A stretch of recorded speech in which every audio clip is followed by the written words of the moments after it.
Hello guys. सो gate 2022 की preparation शुरू हो चुकी हैं, लेकिन उस प्रिपरेशन से पहले आपको कुछ बातें पता होनी चाहिए, कुछ आपके पास प्लान वर्क होना चाहिए, कुछ गेट पेपर के बारे में आपकी एक अंडरस्टैंडिंग होनी चाहिए। सो इस वीडियो में हम उसी के रिगार्डिंग डिस्कस करेंगे। ओके, सो इस वीडियो के जो कुछ बेसिक टॉपिक्स होंगे, जिसमें सबसे पहला टॉपिक होगा हमारा कि गेट की last 21 years, that is from 2001 से 2021 तक का फॉर्मेट क्या रहा पेपर का, पेपर ने या फिर गेट के एग्ज़ाम में किस तरह का मार्क्स डिस्ट्रीब्यूशन रहा, किन सब्जेक्ट्स को इम्पोर्टेंस दी गई, किन सब्जेक्ट्स को कम इम्पोर्टेंस दी जाती है। सो उस चीज़ के बारे में हम डिस्कस करेंगे। सो इसके लिए हम 21 ईयर्स का सब्जेक्ट वाइज मार्क्स डिस्ट्रीब्यूशन देखेंगे and then we will try to analyse कि पेपर का फॉर्मेट कैसा आता है और किस तरीके से गेट का पेपर चेंज हो रहा है धीरे धीरे। उसके बाद रहेगा हमारा कि टॉपर के मार्क्स कैसे रहे हैं हमारे। ये डिस्कशन होगा लास्ट 11 ईयर्स के बेसिस पे, दैट इज़ फ्रॉम 2011 टू 2021। उसके बाद हम देखेंगे कि गेट की कट ऑफ क्या आती है हमारी, general category, OBC, SC ST, और वो किस तरीके से चेंज हो रही है हमारी धीरे धीरे, कहाँ पर कम होती है, कब ज़्यादा होती है, वो चीज़ें हम देखेंगे। उसके बाद होगा how to become a topper. Topper means we are talking about the best rankers in gate.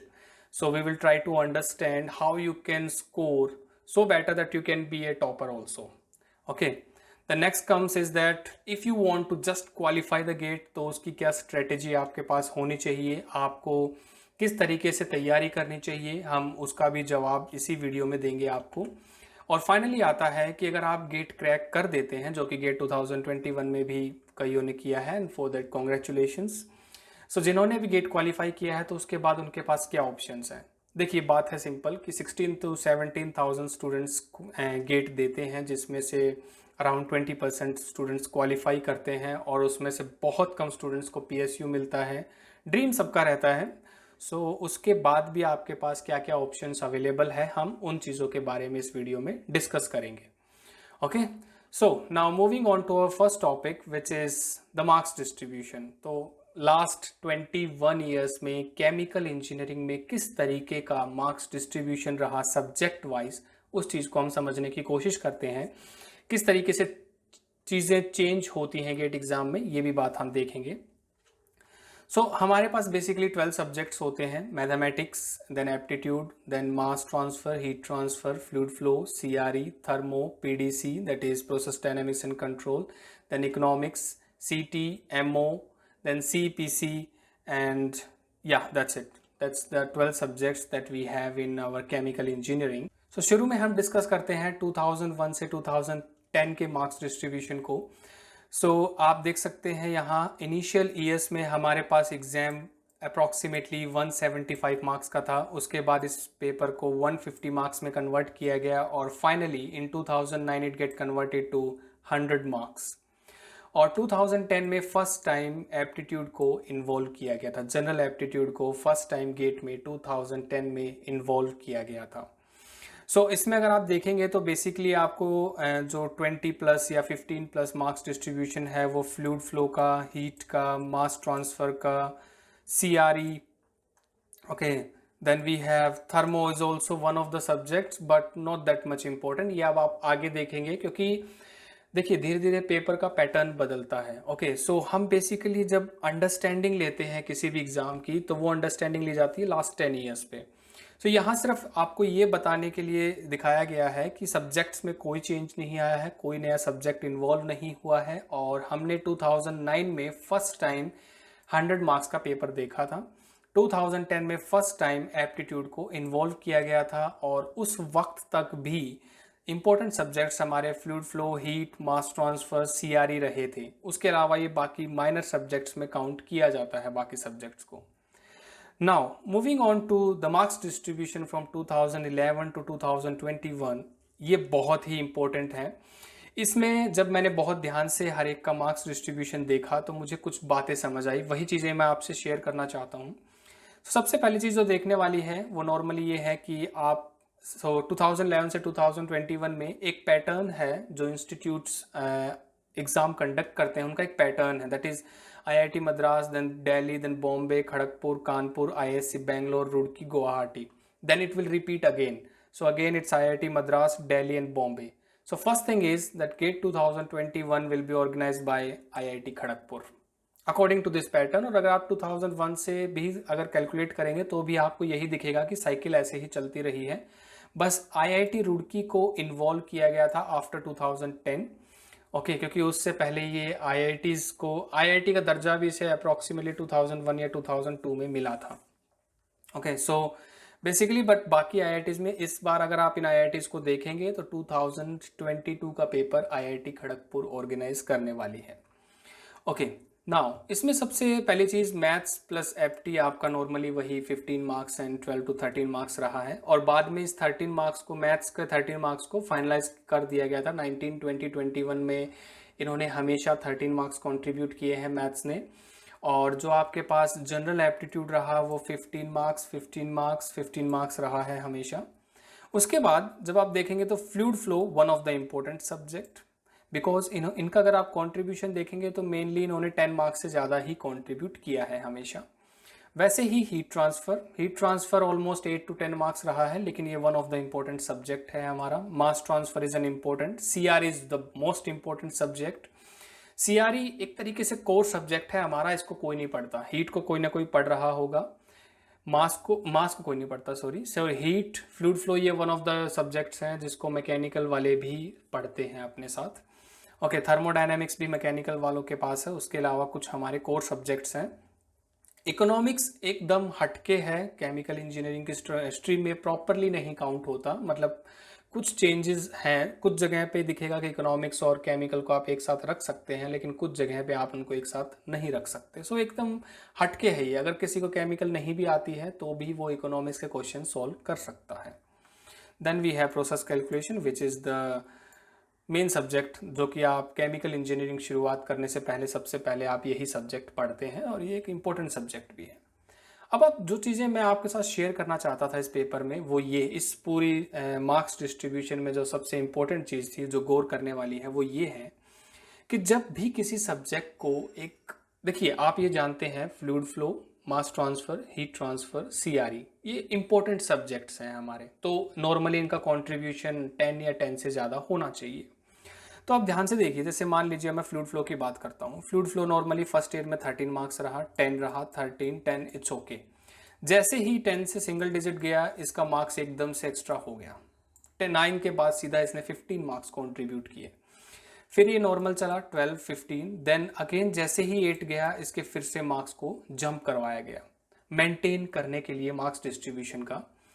सो क्या होता है एक्चुअली में कि हर IIT के प्रोफेसर्स ऑर्गेनाइज करते हैं, बनाते सभी हैं, लेकिन फाइनली उस स्पेसिफिक इंस्टीट्यूट के प्रोफेसर्स उस पूरे पेपर को ऑर्गेनाइज करते हैं, तो जिसमें उनके हिसाब का पेपर दिखाई देता है। मतलब आपको झलक दिखेगी कि IIT कानपुर ने बनाया है, ये खड़गपुर ने है, ये IIT रुड़की का, आप पेपर देख के ही बता देंगे, ठीक है। तो इसमें आप देखेंगे कि शुरू में जिस सब्जेक्ट को इम्पोर्टेंस एकदम से कम दी गई, अगले साल उसकी इम्पोर्टेंस बढ़ा दी गई। ये बात सिर्फ इसी की नहीं है, मैं आपको और भी दिखाता हूँ।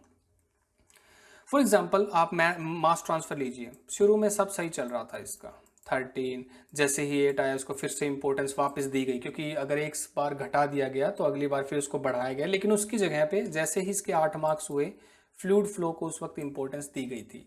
तो एक सब्जेक्ट की इंपॉर्टेंस घट जाती है। कोर सब्जेक्ट्स की बात कर रहा हूँ मैं। कोर सब्जेक्ट्स में हर IIT एक सब्जेक्ट की इंपॉर्टेंस बढ़ा देता है और एक सब्जेक्ट की इंपॉर्टेंस घटा देता है, तो ये फ्लक्चुएट करता रहता है IIT टू IIT। फिर जैसे मार्क्स को फिर से इंपॉर्टेंस दी गई, लेकिन फिर जब 8 मार्क्स आए इसके पास तो इसको फिर से 15 मार्क्स में कन्वर्ट कर दिया गया। ओके, एकदम से इसमें जंप आया और इसको कंपनसेट फिर से फ्लूइड फ्लो ने किया, राइट। तो एक तो ऐसा होगा, आपको देखने को मिलेगा कि एक तरफ तो वो एक सब्जेक्ट के मार्क्स को कम कर रहे हैं, दूसरे वाले को बहुत ज़्यादा बढ़ा रहे हैं, और अगले साल उसी को एकदम ऑल्टरनेट या फिर कंपनसेट किया जा रहा है, राइट। आप देखिए CRE को लीजिए, CRE एकदम सही चल रहा था हमारा, 10, 11, 10, 11, 10, 11 चलता रहा 2020 तक, बिल्कुल नॉर्मल था। अब आप 2021 में देखेंगे 7 मार्क्स का कॉन्ट्रीब्यूशन CRE की तरफ से आया था। ये कम है, काफ़ी कम है, बीइंग एज अ CRE एक सीआरई सब्जेक्ट होते हुए जो एक कोर सब्जेक्ट है, तो मैं ये श्योरिटी लेता हूँ कि इसके मार्क्स बहुत बड़ा जंप लेंगे 2022 में। जिस सब्जेक्ट की इंपॉर्टेंस घटी है, अगले साल उस सब्जेक्ट की इंपॉर्टेंस को कंपनसेट किया जाता है। आप तसल्ली रखिए, आप औरों में भी देखिए, थर्मोडायनेमिक्स चौके 8 9 10 8 9 10 चलता रहा है इसका। प्रोसेस कंट्रोल ने जैसे जैसे जैसे अभी मान लीजिए 2013 में 1 मार्क्स कंट्रीब्यूट हुए, तो प्रोसेस कंट्रोल का किसी को नहीं लगा था कि 10 मार्क्स क्रॉस करेगा, 11 मार्क्स कंट्रीब्यूट हुए। फिर इसने मेंटेन रखा 8 8 13 8 7। जैसे ही इसके मार्क्स को कम किया, फिर से इसको कंपनसेट किया गया अगले साल। आई मीन एक अंडरस्टैंडिंग है, मतलब मैं ये नहीं कहता कि एग्जैक्टली ऐसा ही होगा, लेकिन ये बातें समझ आ रही हैं। जैसे आप इकोनॉमिक्स को लीजिए, इकोनॉमिक्स में सब कुछ सही चल रहा था कुछ सालों तक, 6 5 चलता रहा, लेकिन जैसे ही 1 हुआ एकदम से इसका कंट्रीब्यूशन 9 कर दिया गया। तो नॉर्मली स्टूडेंट्स क्या करते हैं कि सिर्फ पिछले साल का पेपर का पैटर्न देख के तैयारी कर लेते हैं, और बाद में क्या होता है, इस तरह की सिचुएशंस बनती हैं। आप इकोनॉमिक्स को सोचते हैं 2020 में कुछ नहीं आया, 2020 में 9 मार्क्स थे जो इकोनॉमिक्स ने कंट्रीब्यूट किए। ओके, ऐसे ही हमारा सीटी था। सीटी में भी अगर एक बार 9 मार्क्स आए तो अगले साल उसको 0 कर दिया गया, फिर उसने अपने आप को मेंटेन रखा लगभग लगभग हर जगह पे। तो मेरा कहने का मतलब ये है कि इस केस में पूरा मार्क्स डिस्ट्रीब्यूशन फ्लक्चुएट होता रहता है। कभी किसी सब्जेक्ट को इंपॉर्टेंस दी जाती है, कभी किसी सब्जेक्ट को इंपॉर्टेंस दी जाती है। आपको ये नहीं दिखेगा कि ऑन एन एवरेज सब कुछ सही है, मतलब अगर आप इनके एवरेज मार्क्स निकालेंगे तो आपको लगेगा कि कोई एक सब्जेक्ट ऐसा है जो एवरेज से ऊपर है। अगर आप सारे सब्जेक्ट बगल में रख के देखेंगे तो आपको दिखेगा ऐसा कि कोई एक सब्जेक्ट है जिसको पर्टिकुलर आईआईटी ज़्यादा इंपॉर्टेंस देने की कोशिश कर रही है, और वो कहीं ना कहीं कॉम्प्रोमाइज़ कर रही होती है पिछले साल का। देख लीजिए, आप किसी भी सब्जेक्ट को उठा के देख लीजिए, जिसमें भी एवरेज से कम मार्क्स गए अगले साल उसको एक इंपॉर्टेंस दी गई है। और एक चीज़ और देखने वाली है, वो है थर्मोडायनेमिक्स। थर्मोडायनेमिक्स ने आज तक सिर्फ एक बार 2014 में जब आईआईटी खड़गपुर ने पेपर बनाया था तब इसने 13 मार्क्स कंट्रीब्यूट किए थे, उसके बाद ये कभी ऐसा नहीं हुआ। तो हो सकता है आईआईटी खड़गपुर बेसिकली इस पेपर को ज़्यादा इंपॉर्टेंस देती, इस सब्जेक्ट को ज़्यादा इंपॉर्टेंस देती हो, maybe. Okay, so all I am trying to say is कि जैसे अगर आप 2021 का अगर आप पेपर देखेंगे तो 2021 में सीआरई के मार्क्स घटे हैं, प्रोसेस डायनेमिक्स के बहुत ज़्यादा बढ़ा दिए गए हैं, इकोनॉमिक्स के बहुत ज़्यादा बढ़े हैं, सीटी घटा है, सीईपीसी घटा है। लेकिन मैं आपको ये बात की श्योरिटी देता हूँ कि इन दोनों के मार्क्स अगले साल चाहे तो एवरेज हो जाएंगे, चाहे और भी कम होंगे, और सीआरई अपना एवरेज या उससे ऊपर मार्क्स वापस गेन करेगा। उसके अलावा वो पर्टिकुलर आईआईटी एक सब्जेक्ट को इंपॉर्टेंस दे देगा जो कहीं ना कहीं कॉम्प्रोमाइज़ होगी। ओके, सो अगर हम सबका एवरेज निकालें, मतलब लास्ट 11 ईयर्स का अगर अब हम एवरेज निकालने की कोशिश करें और समझने की कोशिश करें कि क्या ऐसा हो रहा है, तो अगर आप देखेंगे लास्ट 11 ईयर्स का, तो फ्लूइड फ्लो 11 to 13 मार्क्स रहा है हमारे पास हमेशा। Okay, mass heat transfer 8 to 9 marks रहा। मास ट्रांसफर हमेशा 11 to 12 मार्क्स कंट्रीब्यूट करता है ऑन एन एवरेज, तो मतलब इतना तो करना ही करना चाहिए। तो अगर इससे कम जा रहे हैं तो समझ लीजिए अगले साल वो मार्क्स जंप होने वाले हैं हमारे। CRE 10 to 11 marks, thermo 8 to 9, PDC is also 8 to 9 marks. Then we have smaller subject that is CT, PDC and process calculation which comes in the range of 4 to 6 marks. तो ये generally इतना एक average contribution होता है इन 3 subjects का। अब आप किसी भी एक साल को देखिए, जैसे कि मान लीजिए इसका 13 था, ठीक है, इसने 13 मेंटेन रखा, इसका एवरेज से कम गया। हीट ट्रांसफर एवरेज था 8 to 9, 7 मार्क्स गए, तो अगले साल इसने जंप किया 13 मार्क्स पे ये पहुंच गया, अब इसने एवरेज को क्रॉस किया। मास ट्रांसफर एवरेज में था। ओके, सो अगले साल सीआरई भी एवरेज के पास था हमारा, थर्मो एवरेज से कम था, लेकिन थर्मो को पता नहीं कोई भी आईआईटी इंपॉर्टेंस नहीं देती सिवाय आईआईटी खड़गपुर के अलावा।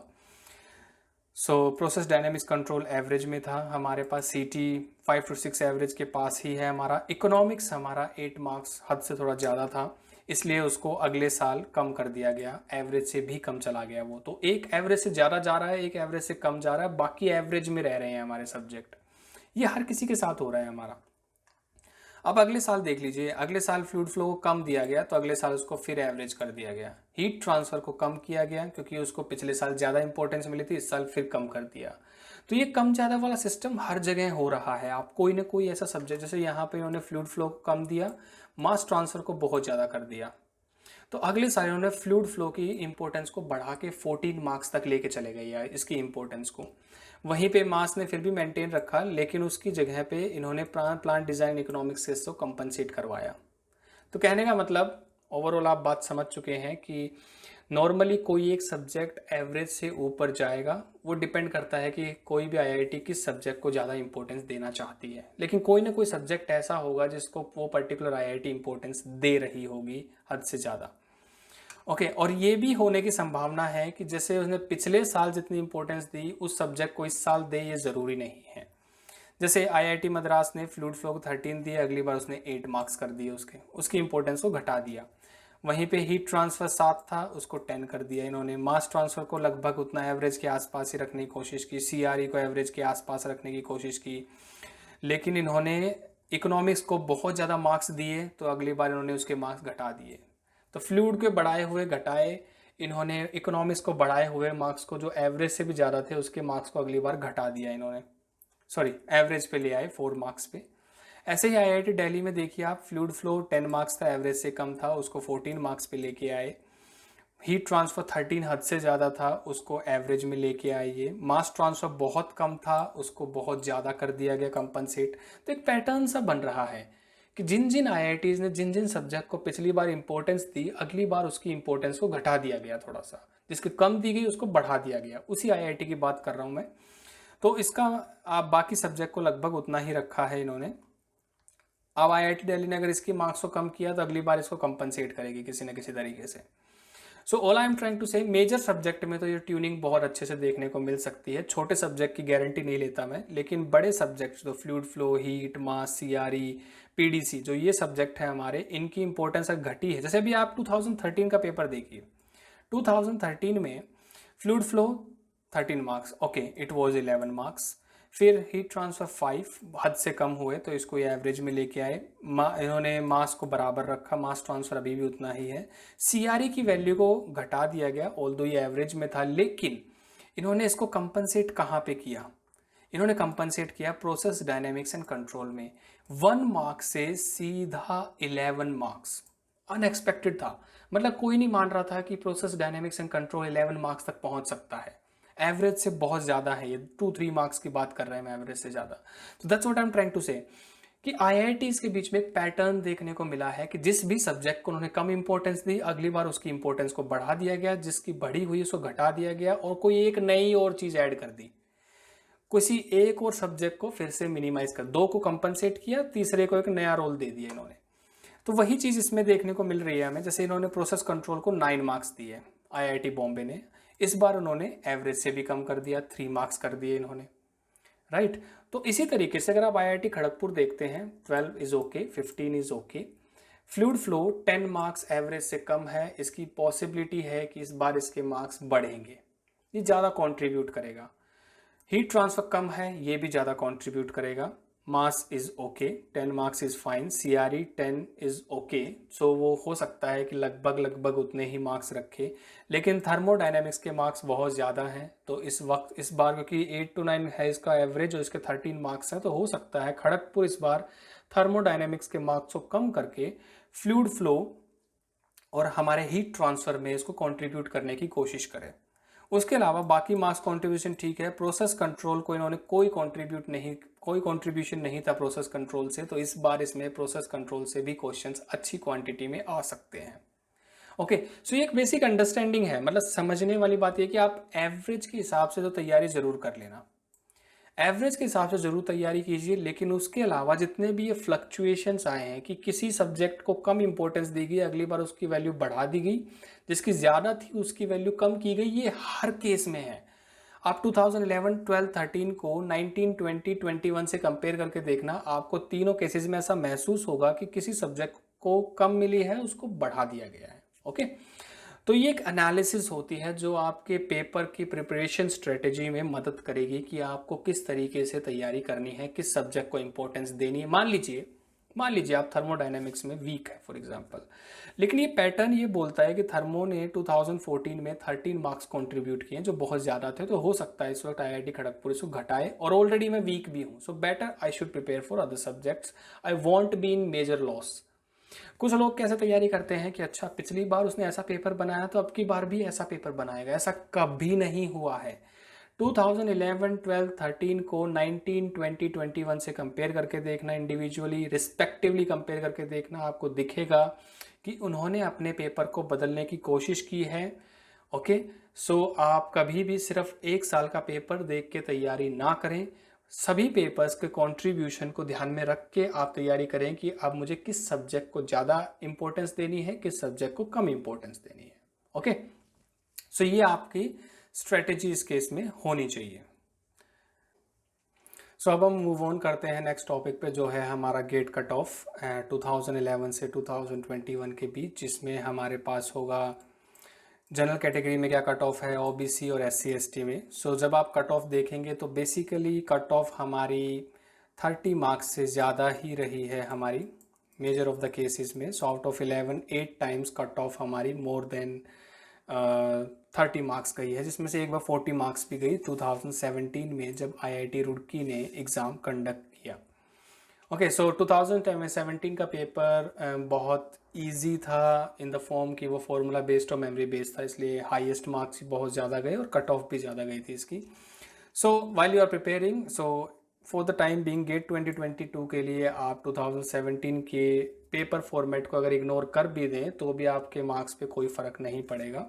सो प्रिपरेशन स्ट्रेटजी में अगर इसको हटा देते हैं तो भी आपको एक आइडिया हो जाएगा कि आपको तैयारी कैसे करनी है। ओके, सो ये हमारी कट ऑफ थी सभी कैटेगरीज की on the basis of year. Now this is the top, these are the topper marks year wise, that is from 2011 to all the way 2021। So 2021 का रिजल्ट आया, उसमें भी 89.67 मार्क्स का हाईएस्ट मार्क्स रहे, जो बहुत अच्छी क्वांटिटी है। अगर आप कट ऑफ देखेंगे तो कट ऑफ आपको दिखाई देगी कि दोनों में लास्ट ईयर के लास्ट कुछ ईयर में 34.8, 35.7, 35.1 बहुत ही आसपास है, लेकिन टॉपर ने मार्क्स 89.67 पहुंचा दिए हैं, जो कि बहुत अच्छी अमाउंट है। Then that's really good and congratulations to the topper. Okay, so now talking about the topper marks, then you will see in major of the cases the topper marks are more than 80, right? So out of 11 it's again more than like half of out of 11 8 times कि topper के marks more than 80 marks थे। Again 2017 के paper में topper के marks पहुंच गए थे 94.7 marks, तो it's a good amount. Okay, so these are the topper marks. So I mean just आपकी एक आइडिया के लिए है कि जब आप पेपर की तैयारी कर रहे हैं और टॉपर के मार्क्स कितने हैं, कट ऑफ कितनी, ये आपको एक आइडिया देते हैं कि आपको किस तरह के सब्जेक्ट चूज़ करने हैं और कितना मार्क्स आपको स्कोर करना है। तो एक चीज़ तो क्लियर है, 100 मार्क्स तो किसी के आए नहीं हैं, तो इसका मतलब ये है कि अगर आप एक दो सब्जेक्ट छोड़ भी देते हैं तो कोई प्रॉब्लम नहीं होनी है उसमें। बहुत सारे लोग कंफ्यूज हो जाते हैं, मतलब बहुत सारा सिलेबस देख के वो टेंस्ड हो जाते हैं कि इतना सिलेबस कैसे कवर होगा, मुझे ये नहीं आता, मुझे वो नहीं आता। सो डोंट वरी, टॉपर के मार्क्स किसी के भी 100 नहीं हैं, और उसके भी 94 इसलिए थे क्योंकि पेपर का फॉर्मेट एकदम अनएक्सपेक्टेड था, मेमोरी बेस्ड ज़्यादा था वो पेपर। Okay, now these are the 3 questions जिनके बारे में डिस्कस किया कि आपकी प्रिपरेशन के लिए किस तरह की स्ट्रेटेजी होनी चाहिए, आपको किस तरीके से सब्जेक्ट को चूज़ करना है। सेकंड चीज़ आती है कि कट ऑफ कितनी गई है पिछले 11 साल में, फिर हमने टॉपर के मार्क्स देखे। अब हम मूव ऑन करते हैं आपके सबसे पहले क्वेश्चन पे, जो कि है आपका कि how to become a topper. Topper means I am talking about top 10 rankers. Okay, कि आप टॉप 10 में किस तरीके से आ सकते हैं। सो जितने भी पीछे अभी तक का मार्क्स डिस्ट्रीब्यूशन था, अगर आप उनका एवरेज निकालें, जो कि मैंने आपको दिखाया भी, ऑल्दो उसमें कुछ फ्लक्चुएशंस होंगी, कुछ सब्जेक्ट ज़्यादा इंपॉर्टेंस भी ले सकते हैं हमारे, लेकिन फिर भी अगर बेसिक आइडिया लिया जाए और अगर आप टॉपर बनना चाहते हैं तो अभी तक टॉपर के हाईएस्ट मार्क्स गए हैं। अगर मैं 95 को इग्नोर कर दूं, 94 को अगर मैं इग्नोर करूं, तो सबसे हाईएस्ट मार्क्स इस साल आए हैं 89 मार्क्स। ओके, सो आप अगर मान लीजिए अगर आप पिछले साल यानी कि 2021 पेपर के हिसाब से भी अगर तैयारी करें तो आपको कितने सब्जेक्ट्स की ज़रूरत है 89 मार्क्स स्कोर करने के लिए, या फिर टॉप 10 में आना है। तो देखिए, फर्स्ट रैंकर और 10 रैंकर के बीच में लगभग 7 to 10 मार्क्स का डिफरेंस होता है। ओके, तो मैं ये काउंट करता हूं कि आपको 80 प्लस मार्क्स स्कोर करने हैं। टॉप 10 में आने के लिए आपको 80 मार्क्स स्कोर करने हैं। चलो देखते हैं कि 80 मार्क्स कहाँ से ग्रैब किए जा सकते हैं। Maths plus apti complete 28 marks. Okay, अब आपके पास 4 कोर सब्जेक्ट है। देखिए मैं अपना जब भी मैं सब्जेक्ट चूज़ करता हूँ तो मैथ्स एप्टी को मैं हमेशा एक कैटेगरी में रखता हूँ, मास हीट फ्लूइड फ्लो सीआरई को मैं एक कैटेगरी में रखता हूँ, क्योंकि इन चारों सब्जेक्ट का नॉर्मल कंट्रीब्यूशन 10 या उससे ज़्यादा होता है और हीट एक ईजिएस्ट सब्जेक्ट काउंट करता हूँ मैं।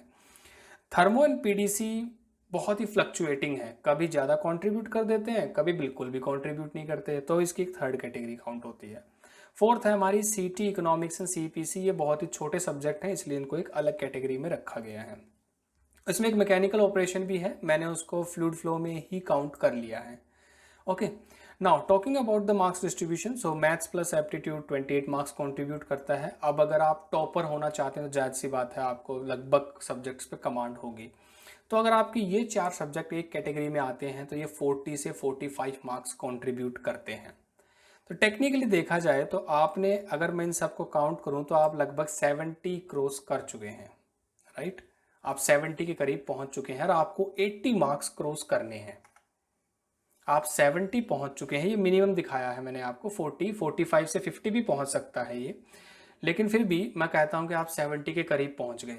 अब आप नीचे वाली 2 कैटेगरी में से अगर कोई एक कैटेगरी भी ले लेते हैं, अब सीटी तो ऐसा है, याद है तो है, नहीं तो नहीं है। इकोनॉमिक्स बहुत इजी होते हैं, फॉर्मूला बेस्ड सब्जेक्ट है आपका, ये आपने 10-10 क्वेश्चन अगर हर टॉपिक के रिवाइज कर लिए कोई प्रॉब्लम नहीं आएगी आपको।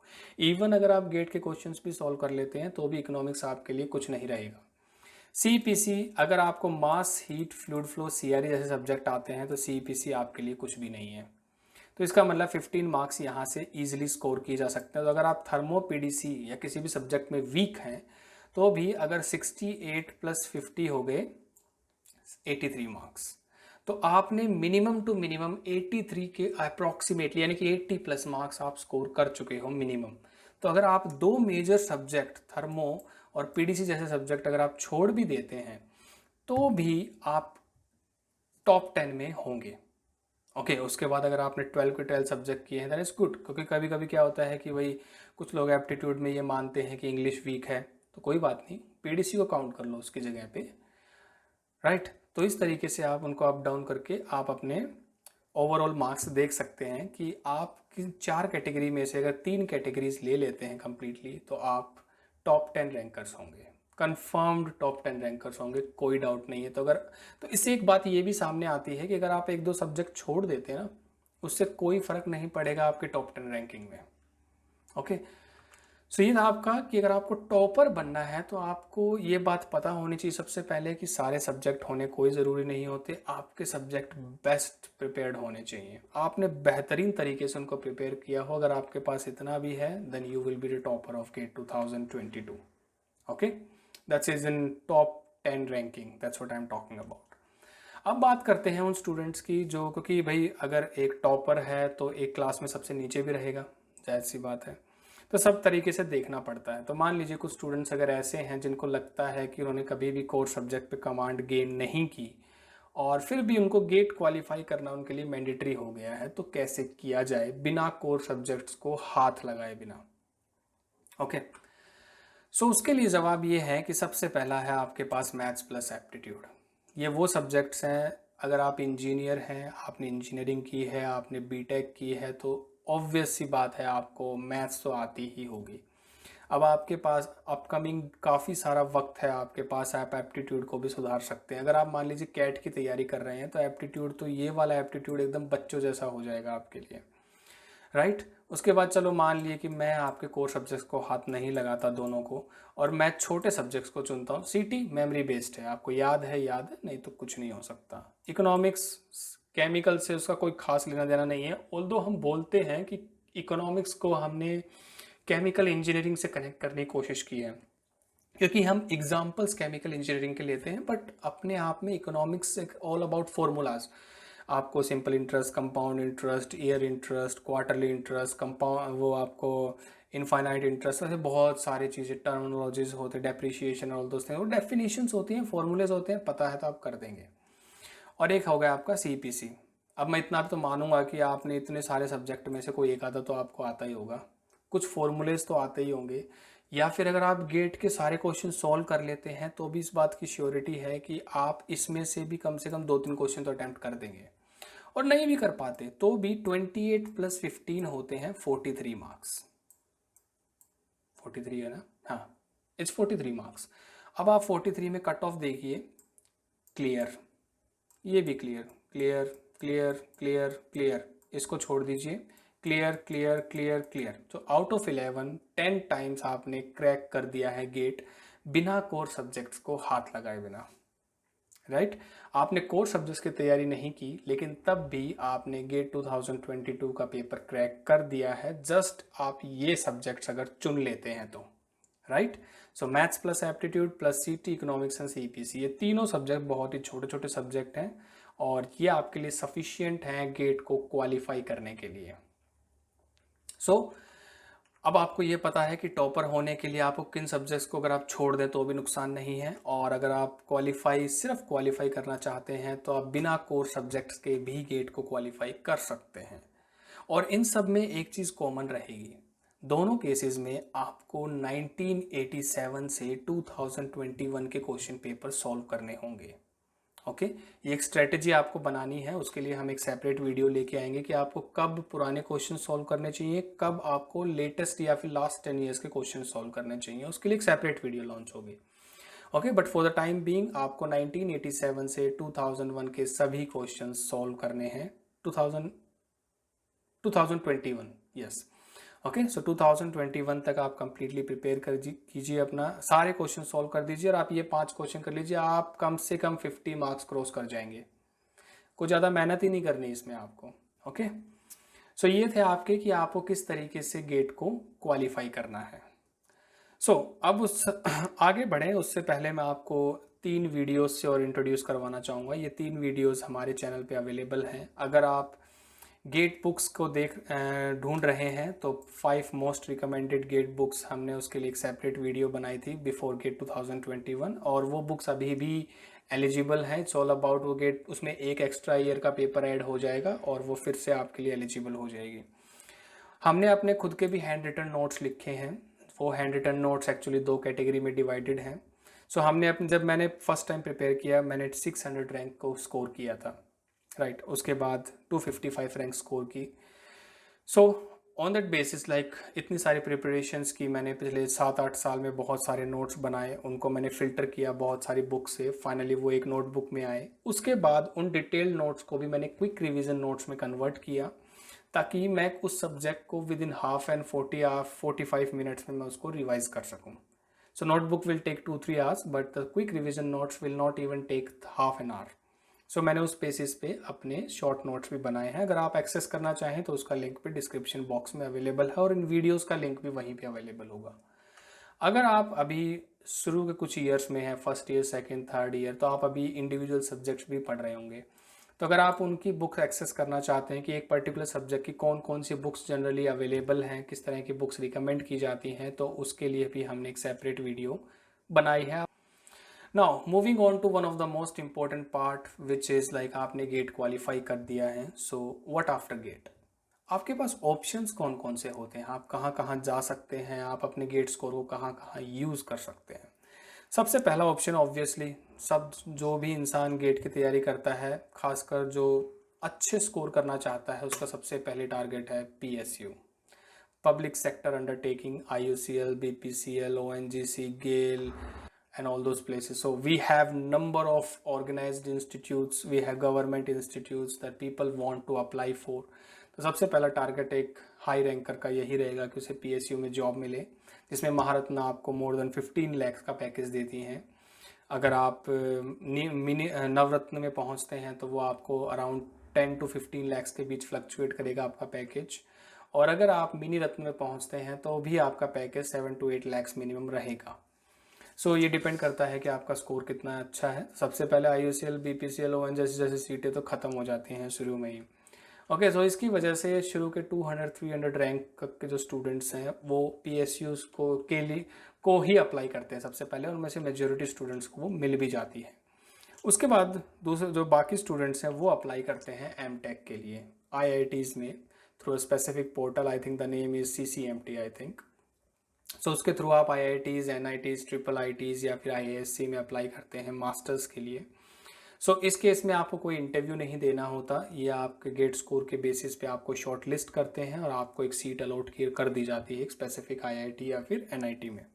सो आई थिंक IITs के लिए COAP है, NITs के लिए CCMT है, right? If I am wrong just please let me know in the comment box. So third option is, जो एक और ऑप्शन है वो है MS या फिर PhD, मास्टर्स इन साइंस, या फिर आप डॉक्टरेट कर सकते हैं IITs, NITs के ज़रिए। सो ये जनरली कुछ स्टूडेंट्स ये क्वेश्चन पूछते हैं कि मेरा गेट स्कोर काफ़ी कम आया है, so can I apply to IITs। देखिए, मास्टर्स जब आप MTech के लिए अप्लाई करते हैं तो MTech में बेसिकली आपका गेट स्कोर देखा जाता है, वही नेसेसरी एंड सफिशिएंट कंडीशन होती है, लेकिन MS और PhD के लिए आपकी वो नेसेसरी कंडीशन नहीं होती। आप अप्लाई कीजिए, अगर आपको शॉर्टलिस्ट करते हैं, कम गेट स्कोर पे भी आपको शॉर्टलिस्ट करते हैं, लेकिन उसके बाद आपको इंटरव्यू क्रैक करना होगा। इंटरव्यू कम्प्लीटली टेक्निकल होता है। ओके, IIT मद्रास में हूँ मैं। सो IIT मद्रास का इंटरव्यू कुछ ऐसा हुआ था कि इसमें आपको 4 कोर सब्जेक्ट्स आपके तैयार होने चाहिए। वो आपको एक मार्कर दे देंगे, आपको ब्लैक बोर्ड पे खड़ा होकर पूरा क्वेश्चन सॉल्व करना है, जो भी वो आपको बोलते रहेंगे। तो लगभग 45 मिनट्स का इंटरव्यू होता है, जिसके बेसिस पे वो आपको फाइनली सीट अलॉट करते हैं। सो MTech MS में बेसिक डिफरेंस एक तो ये रहता है कि MTech में कोई इंटरव्यू नहीं होता, MS में इंटरव्यू होता है। सेकंड ये है कि MTech की सीटें IIT डिसाइड करता है कि कितनी वैकेंसीज हैं वहाँ पे। MS की सीटें प्रोफेसर्स डिसाइड करते हैं कि उनके पास जो रिसर्च है उसके बेसिस पे कितनी वैकेंसीज अवेलेबल हैं। तो ये कभी कभी ज़्यादा भी हो जाती हैं, कभी कभी कम भी हो जाती हैं, लेकिन अवेलेबल रहती हैं आपके पास, कुछ क्वांटिटी में अवेलेबल रह सकती हैं। ठीक है। बाकी MTech MS में एक डिफरेंस और होता है कि MS लगभग 2.5 ईयर्स होती है, लेकिन अब कुछ IITs ने ये रूल बना दिया है कि विद इन 2 ईयर्स आपको ये MS भी ख़त्म करनी होगी। ओके, एक ऑप्शन जो काफ़ी सारे स्टूडेंट्स को नहीं पता है वो है प्रोजेक्ट असिस्टेंट। ये बिल्कुल ही एक स्पेसिफिक प्रोफेसर के लिए होता है IITs में। तो नॉर्मली क्या होता है, IIT के प्रोफेसर को प्रोजेक्ट मिलता है, प्रोजेक्ट में फंडिंग मिलती है, जिसमें कि मैन पावर का भी पैसा होता है। इसके लिए वो एडवर्टाइजमेंट रिलीज़ करते हैं, जिसमें आप गेट क्वालिफाइड, BTech क्वालिफाइड होने चाहिए और आपका कुछ इंटरेस्ट होना चाहिए उस टॉपिक में, and they will hire you. और उस केस में ऐसा भी होता है कि आप कभी कभी PhD के बराबर, दैट इज़ 35,000 रुपीज़ तक भी आप अर्न कर सकते हैं एज अ प्रोजेक्ट असिस्टेंट। ये डिपेंड करता है कि उस प्रोफेसर के पास कौन सा प्रोजेक्ट अवेलेबल है, कितनी मैन पावर अवेलेबल, कितना पैसा अवेलेबल है मैन पावर के लिए। तो उस बेसिस पे आप as a project assistant apply कर सकते हैं। ये चीज़, ऐसा कोई स्पेसिफिक पोर्टल नहीं है, लेकिन अगर आप IIT टू IIT जाएंगे तो विद इन IIT उनके पास कैरियर में बहुत सारे ऑप्शंस होते हैं, जहाँ पे प्रोजेक्ट असिस्टेंट के लिए भी वैकेंसीज निकलती रहती हैं और ये पूरे साल निकलती हैं। और प्रोजेक्ट असिस्टेंट का मेनली टाइमलाइन अपना 1 साल से 2 साल तक ही रहता है, इससे ज़्यादा नहीं जाता वो। सो आप उसके बेसिस पे डिसाइड कर सकते हैं कि आप प्रोजेक्ट असिस्टेंट के लिए अप्लाई करना चाहते हैं। इसके लिए आपको जस्ट गेट क्वालिफाई करना है, राइट? सो अगर आपको अब भी कुछ कन्फ्यूज़न है MTech और MS के लिए, तो उसके लिए भी एक वीडियो है हमारे YouTube चैनल पे, जिसके ज़रिए आप ये पता कर सकते हैं कि आप MTech के लिए एलिजिबल हैं या MS के लिए एलिजिबल हैं। और बेसिक डिफरेंस तो यही है कि MTech में कोई इंटरव्यू नहीं होता, MS में इंटरव्यू होता है। तो MS कम स्कोर पे अच्छा इंटरव्यू अगर आप देते हैं तो भी आप MTech वाली क्लास में ही बैठेंगे। ओके, आपका सेम बैच होगा, तो आपको MTech के थ्रू विदाउट इंटरव्यू जाना है या MS में कम गेट स्कोर लेके इंटरव्यू क्रैक करके जाना है। तो MS इज लाइक आपको एक एक्स्ट्रा अपॉर्चुनिटी मिल रही है IIT में एंट्री के लिए। ओके, सो ये था हमारा पूरे वीडियो में। हमने देखा कि किस तरीके का मार्क्स डिस्ट्रीब्यूशन है, एक पैटर्न देखा हमने मार्क्स डिस्ट्रीब्यूशन में, उसके बाद हमने कट ऑफ देखी, फिर फाइनली हमने टॉपर के मार्क्स देखे। फिर हमने ये समझने की कोशिश की कि अगर आप टॉपर बनना, अगर आप चाहते हैं कि आप टॉप 10 रैंक में आए, आप one of the highest ranker हो, आप ज़्यादा से ज़्यादा स्कोर करें, तो आपको किस तरीके से सब्जेक्ट को चूज़ करना चाहिए। दूसरा, अगर आप क्वालिफाई करना चाहते हैं तो विदाउट टेक्निकल सब्जेक्ट्स पे आप क्वालिफाई कर सकते हैं, ऐसी कोई मैंडेटरी कंडीशन नहीं है, लेकिन उसके लिए बस ये होगा कि आपका फिर सिलेबस बहुत ही कम हो गया, लेकिन आपको बहुत एक्यूरेट होना पड़ेगा फिर उन सब्जेक्ट्स में, तभी आप वो गेट क्रैक कर सकते हैं। फिर हमने देखा कि आपके पास कौन कौन सी अपॉर्चुनिटीज़ अवेलेबल हैं after GATE. Okay, so that was all about this till GATE 2021 कि 2001 से 2021 तक का क्या पैटर्न रहा पेपर का. So I hope you got the basic idea and I hope कि आपके इस कंटेंट आपको कहीं ना कहीं मदद करेगा आपकी प्रिपरेशन स्ट्रेटजी में. Okay, so that's it guys, that's it for this video. Thank you very much and जय हिंद.